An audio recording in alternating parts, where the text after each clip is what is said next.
Gun stores are reporting spikes in sales of weapons and ammunition from enthusiasts who fear a crackdown is near. But one Las Vegas artist is deciding to put his weapons on ice, even if they are only on T-shirts. Alex Krasky is a Russian immigrant who has been in the U.S. for a decade. He says he paints whatever inspires him, including the military and its weapons. He says T-shirts bearing these images would be on sale in Los Angeles now, but he and the president of the Los Angeles clothing company agreed not to proceed with the design, and Alex Krasky joins us to talk about it. Thank you so much for being here. You're welcome. Why now? Why not after the incident in Aurora, Colorado, or any of these other horrific shootings? Why after this incident?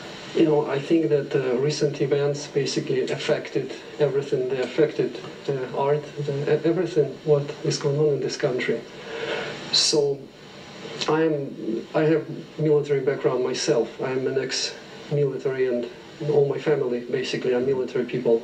And I cannot really say that I am against guns. I cannot. And the truth would be that at this particular point in the United States, there are a lot of guns which are in the wrong hands. And that's the problem which America faces now. And at this particular moment of my life, I decided not to put it on T-shirts. And even I've been working on this piece for a while, for a month probably, but then I realized that it wouldn't be fair to people who lost their loved ones.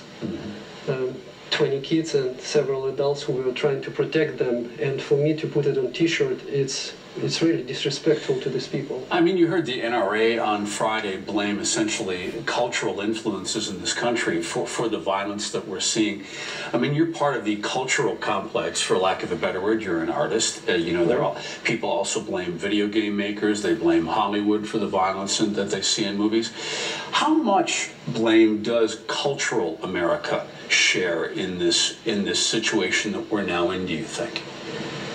How much blame? You know, the thing is that this is the only country which has, you know, which can buy a weapon like that, you know, in every store almost, you know. But I wouldn't say it's really a cultural thing, you know. And in Russia, for example, you cannot buy guns like that, you know, go to any military store. No. But in the United States, you can. And but the thing is, I wouldn't say that they shouldn't sell it, because otherwise, how are you going to protect the citizens? But how do you engage? But as an artist, in your, again, you're an artist and you're in that milieu. How much influence do you think video game makers have over impressionable people, or movies that are out there that are violent, or T-shirts, or even art? Example, you know, I mean, it definitely has some influence. I cannot say that it doesn't influence people. You know, for example, I just recently watched the movie Hitman, if you saw this movie. And the guy was going to kill the policeman, and he told him, if you answer right, I will let you go. So when does the good man has right to kill? He asked him this question. And the guy say, when I feel that there is a danger to me or my family, I would do anything to stop it.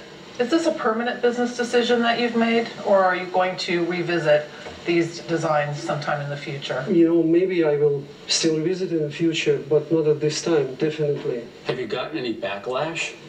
Backlash?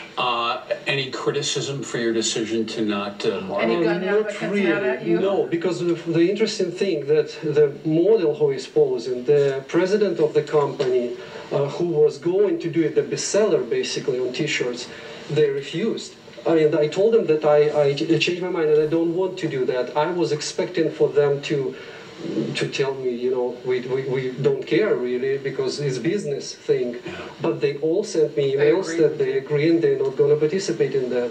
We are out of time. Thanks for being here. You're so welcome, guys. A Las Vegas real estate agent is sentenced to prison for her role in a straw buyer scheme. We're going to tell you about that when we come back.